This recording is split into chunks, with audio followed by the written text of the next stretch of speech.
आज हम डिस्कस करेंगे BSc final physics quantum mechanics unit first का आज अपना लेक्चर 7 रहेगा। आज हम डिस्कस करेंगे प्लांक वीकेंड नियम के बारे में। इससे पहले हम डिस्कस कर चुके हैं वीन के नियम के बारे में, रेले जीन्स के नियम के बारे में। और जो वीन और रेले जीन्स के नियम थे वो दोनों ही नियम जो कृष्णिका के जो स्पेक्ट्रम प्राप्त होता है या जो स्पेक्ट्रम का वक्र प्राप्त होता है उसको सेटिस्फाई नहीं करते थे, बट जो प्लांक का वीकेंड नियम है वो कृष्णिका के जो प्रायोगिक स्पेक्ट्रम है उसको सेटिस्फाई करता है। और पहले इसकी थ्योरेटिकल वैल्यू को डिफाइंड करेंगे और उसके बाद में इसका ग्राफ प्लॉट करेंगे और बाद में जानेंगे कि किन कंडीशनों को चेंज करने के कारण जो कृष्णिका का जो प्रायोगिक ग्राफ है वो प्लांक का वीकेंड नियम सेटिस्फाई करता है। तो इससे जो पहले पढ़ चुके हैं हम, जो रेले जीन्स के अंदर जो कंपन विधाओं की संख्या ज्ञात की थी वो सेम रहेगी, बट इसके अंदर सिर्फ चेंज आएगा ओनली ऑन एनर्जी के ऊपर, क्योंकि इसमें जो विकिरणों की ऊर्जा है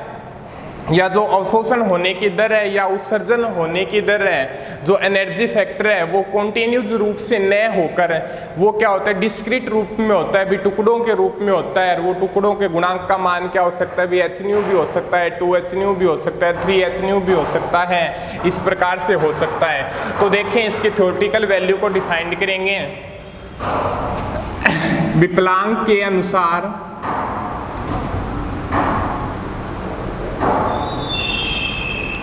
T ताप पर कृष्णिका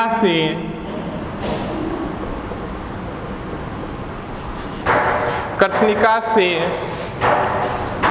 न्यू से लेके न्यू प्लस डी न्यू तक के आवर्ती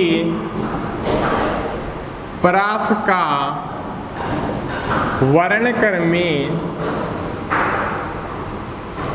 ऊर्जा घनत्व है। ये क्या हो जाएगा भी आपका, इसको न्यू से लेके न्यू प्लस डी न्यू के मध्य है तो इसको डिनोट करेंगे यू न्यू डी न्यू, और वर्णक्रमी ऊर्जा घनत्व क्या हो जाएगा भी कंपन विधाओं की संख्या, भी इसके अंदर कंपन विधाओं की संख्या इनटू एनर्जी था तो ये इसको लिख देंगे एन न्यू डी न्यू, और एनर्जी क्या आएगी भी प्रत्येक कंपन की माध्य ऊर्जा मीन एनर्जी से या प्लांक दोलक की माध्य ऊर्जा से डिनोट कर देंगे। अब उससे आगे निकालेंगे न्यू से न्यू प्लस डी न्यू तक के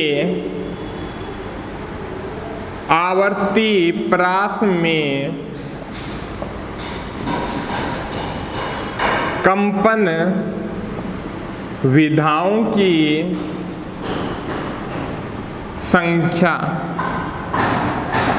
वो क्या हो जाएगी, अपनी कंपन विधाओं की संख्या N nu D new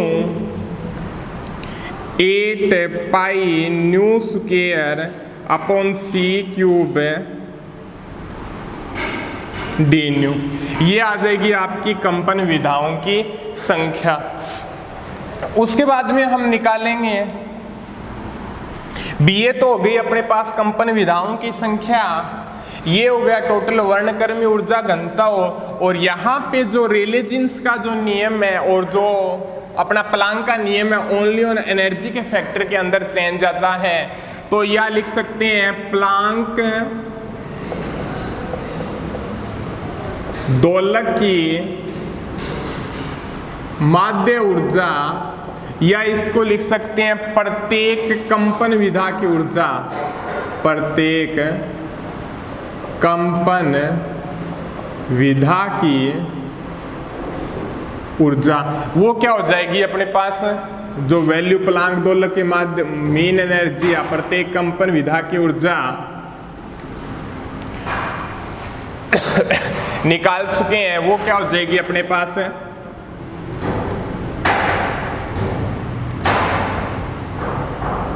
H new और e की पावर एच न्यू अपॉन के टी माइनस 1। यह आ गई आपके पास मेन एनर्जी के फैक्टर की वैल्यू। अब उसके बाद में हम निकालेंगे भी जो वर्णक्रमीय ऊर्जा घनत्व का मान होगा,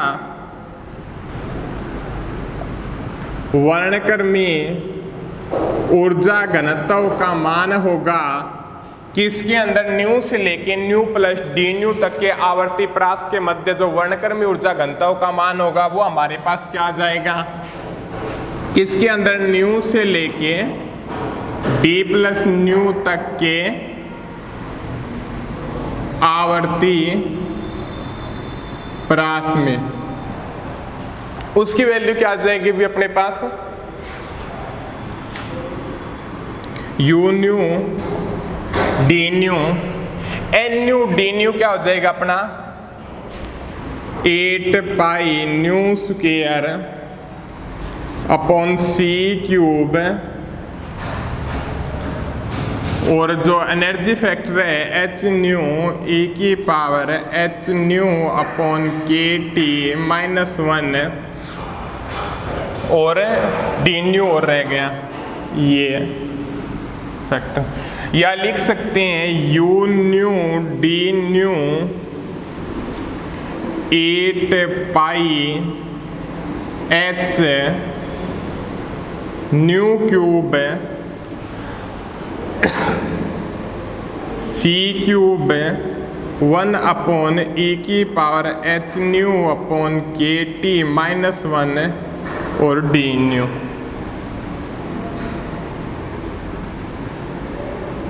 ये जो फर्स्ट इक्वेशन आती है ये इक्वेशन कहलाती है अपनी प्लांक के अकॉर्डिंग, जो प्लांक विकिरण नियम आवर्ती के रूप में। अब निकालेंगे हम प्लांक विकिरण नियम के लिए जो फॉर्मूला वेवलेंथ के रूप में, उसके लिए जो आवर्ती और वेवलेंथ के मध्य रिलेशन क्या होता है, न्यू इक्वल टू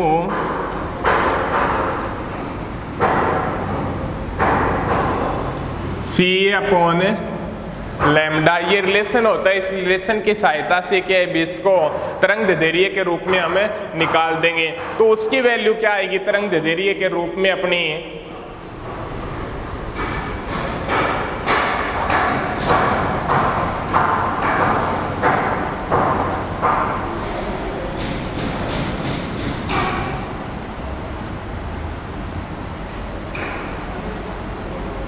तरंग दैर्ध्य के रूप में जो वैल्यू आएगी वो क्या हो जाएगी भी अपनी प्लांक के अनुसार T ताप पर, प्लांक के अनुसार T ताप पर कर्षणिका से लैम्डा तथा लैम्डा प्लस डी लैम्डा तक के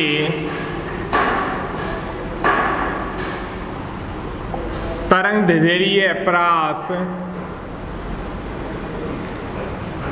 प्लांक के अकॉर्डिंग T ताप पर कर्षणिका से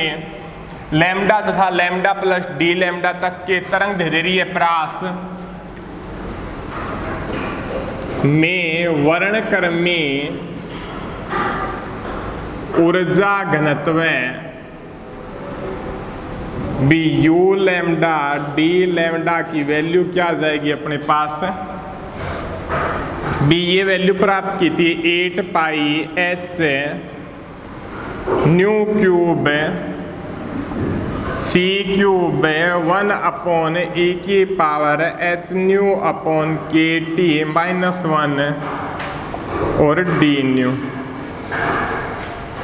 तो इसको हम चेंज करेंगे भी ये फैक्टर क्या होता है भी अपना nu equal to c upon lambda होता है, तो इसका d nu upon d lambda ये क्या हो जाए माइनस सी अपॉन लैम्डा की स्क्वायर और d nu minus c upon lambda की स्क्वायर डी लैम्डा, और इसका मैग्नीट्यूड ले लेंगे तो d nu c upon lambda की स्क्वायर डी लैम्डा हो जाएगा। यही होगा डेरिवेटिव की फॉर्म निकालेंगे तो यहां से इस फैक्टर की वैल्यू क्या आ जाएगी, mu lambda d lambda 8 pi H nu cube की वैल्यू क्या हो जाएगी भी, सी क्यूब लैम्डा की क्यूब सी क्यूब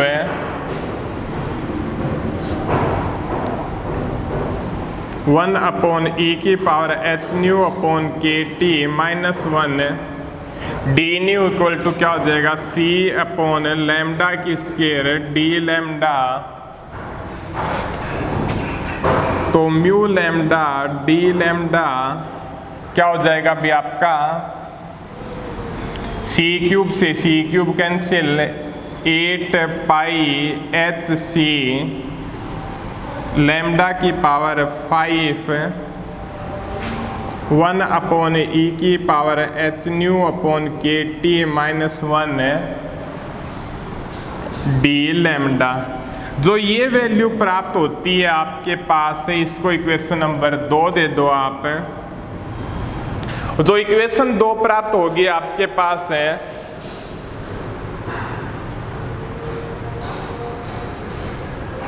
वो क्या कहलाती है भी आपका प्लांक विकिरण नियम वेवलेंथ के रूप में। थोड़ा सा है ना भी, इसको भी है ना, इस फैक्टर को भी क्या है भी, न्यू को भी क्या है वेवलेंथ के रूप में चेंज कर लो, तो वो आपके पास क्या आ जाएगा भी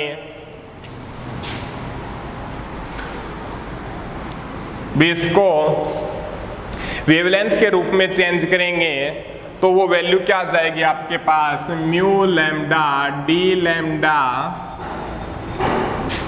8 पाई एच सी लैम्डा की पावर 5 1 अपॉन ई की power h c upon lambda k T -1 और डी लैम्डा। न्यू की वैल्यू क्या हो जाएगी भी आपके पास सी अपॉन लैम्डा हो जाएगी, और ये जो प्राप्त होगी समीकरण 3 दे दो या 2 दे दो, ये दोनों समीकरण या ये दोनों समीकरण कहलाती है अभी अपना प्लांक विकिरण नियम। जो ये फैक्टर है ये वेवलेंथ के रूप में आ गया, और ये फैक्टर है वो आपका क्या आ गया अभी आवर्ती के रूप में, और ये फैक्टर आ गया अभी आपका तरंग दैर्ध्य के रूप में। अब डिस्कस करेंगे भी इसके ग्राफ के बारे में। जो इसका जो स्पेक्ट्रम प्राप्त होगा वो किस प्रकार से प्राप्त होगा, जो कर्षणिका का प्रायोगिक ग्राफ है और जो प्लांक का जो विकिरण नियम का जो स्पेक्ट्रम है, जो वक्र प्राप्त होगा, वो उस वक्र को जानेंगे भी किस प्रकार से सेटिस्फाई करता है। तो देखिए अब वक्र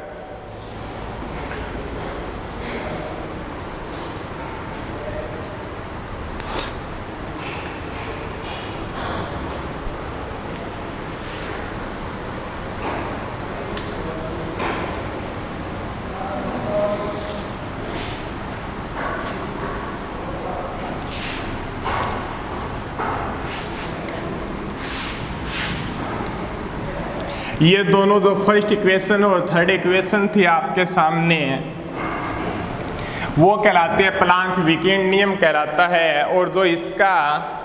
या प्लांक विकिरण सूत्र बोलते हैं उसका जो इसका जो स्पेक्ट्रम प्राप्त होगा वो इस प्रकार से प्राप्त होगा। अभी ये देखो, ये आप हैं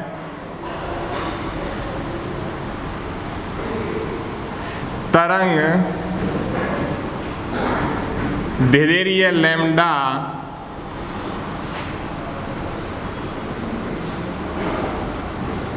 वर्णक्रमी ऊर्जा घनत्व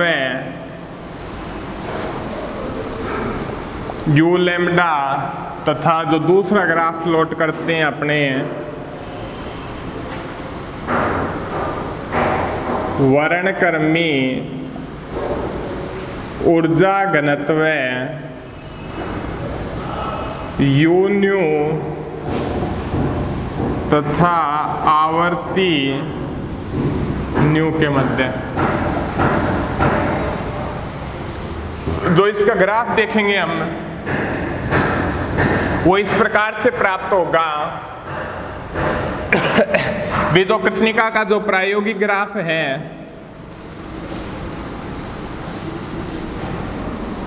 वो इस प्रकार से होता है। भी ये हो गया अभी आपका प्रायोगिक वक्र कृष्णिका का, ये भी हो गया आपका प्रायोगिक वक्र। और जो इसका जो हम आपको बता दें भी, जो इसका जो प्लांक का विकीर्ण वक्र प्राप्त होता है, जो प्लांक वक्र प्राप्त होता है, सही रूप से क्या है भी इसको सेटिस्फाई करता है। भी दोनों वक्र क्या होते हैं भी सेम प्राप्त होते हैं। इस कारण यहाँ पे बोलते हैं भी क्वांटम थ्योरी इस कृष्णिका के प्रायोगिक वक्र को सेटिस्फाई करती है, और यहाँ पे बोलते हैं भी क्लासिकल थ्योरी क्या है भी इसको सेटिस्फाई नहीं करती, और इसके कारण नई थ्योरी या मॉडर्न फिजिक्स का क्या होता है भी जन्म होता है। ये हो गया भी आपका प्लांक वक्र। भी दोनों ही कंडीशनों के अंदर प्लांक वक्र और जो प्रायोगिक कृष्णिका का जो प्रायोगिक वक्र है वो सेटिस्फाई होते हैं। ब्लैक बॉडी का जो वक्र होगा और जो प्लांक वक्र होगा, दोनों क्या होते हैं भी सेटिस्फाई होते हैं, और इस प्रकार से क्या है भी स्पेक्ट्रम प्राप्त होता है। और उसके बाद में एक कंडीशन और देखते हैं हम,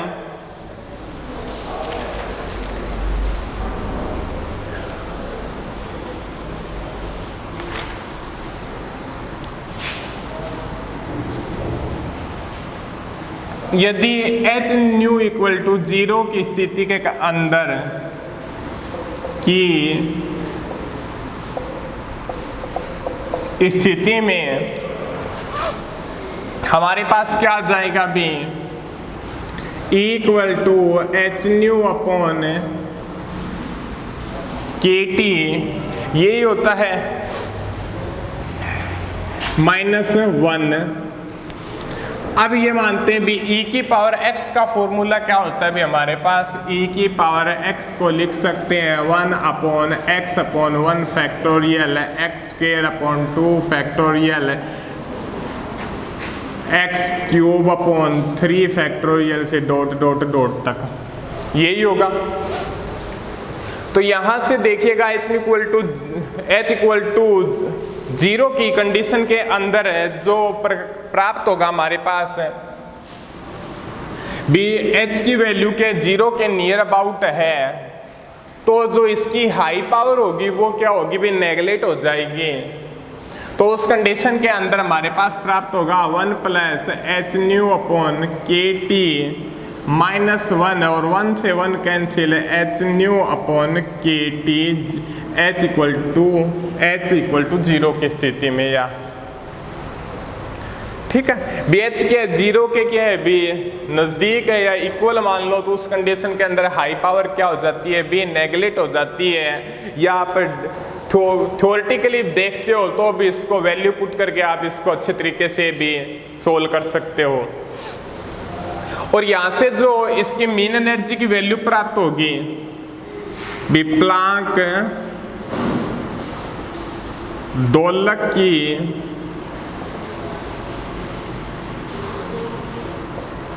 मध्य ऊर्जा, उसकी जो वैल्यू प्राप्त होगी वो क्या हो जाएगी भी ई एच न्यू ई की पावर एच न्यू अपॉन के टी -1 होती है। एच न्यू इक्वल टू 0 की स्थिति में, थोड़ा ऊपर लिख देते हैं इसको, इस वक्र को साफ कर देते हैं अपने।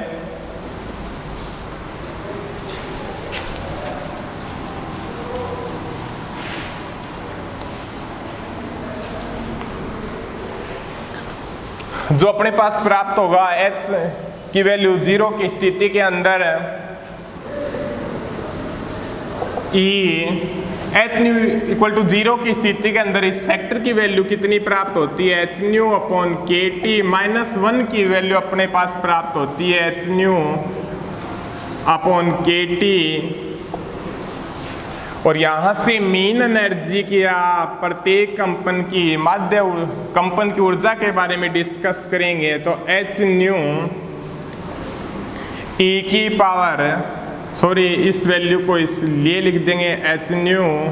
के टी, एच न्यू से एच न्यू कैंसिल आउट हो गया और ये ऊपर की तरफ जाएगा तो क्या आ जाएगा, के टी आ जाएगा, ये वैल्यू प्राप्त होगी। तो अब हम बोल सकते हैं कि बी एच इक्वल टू या एच टेंस टू 0 की स्थिति के अंदर प्लांक ऊर्जा 0 की स्थिति के अंदर प्लांक ऊर्जा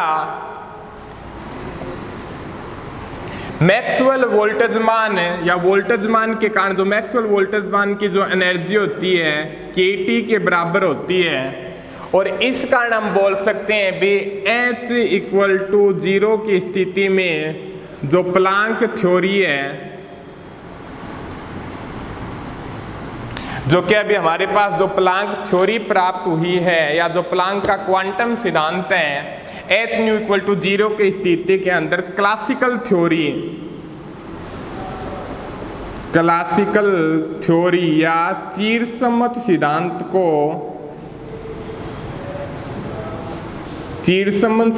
को क्या भी परिभाषित करता है या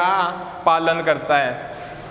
कहने का मतलब ये बात यहाँ पे क्या बताता है भी जब h की वैल्यू 0 की स्थिति में हो तो प्लांक ऊर्जा मैक्सवेल वोल्टेज मान के कारण जो हमारे पास एनर्जी होती है के टी के बराबर होती है।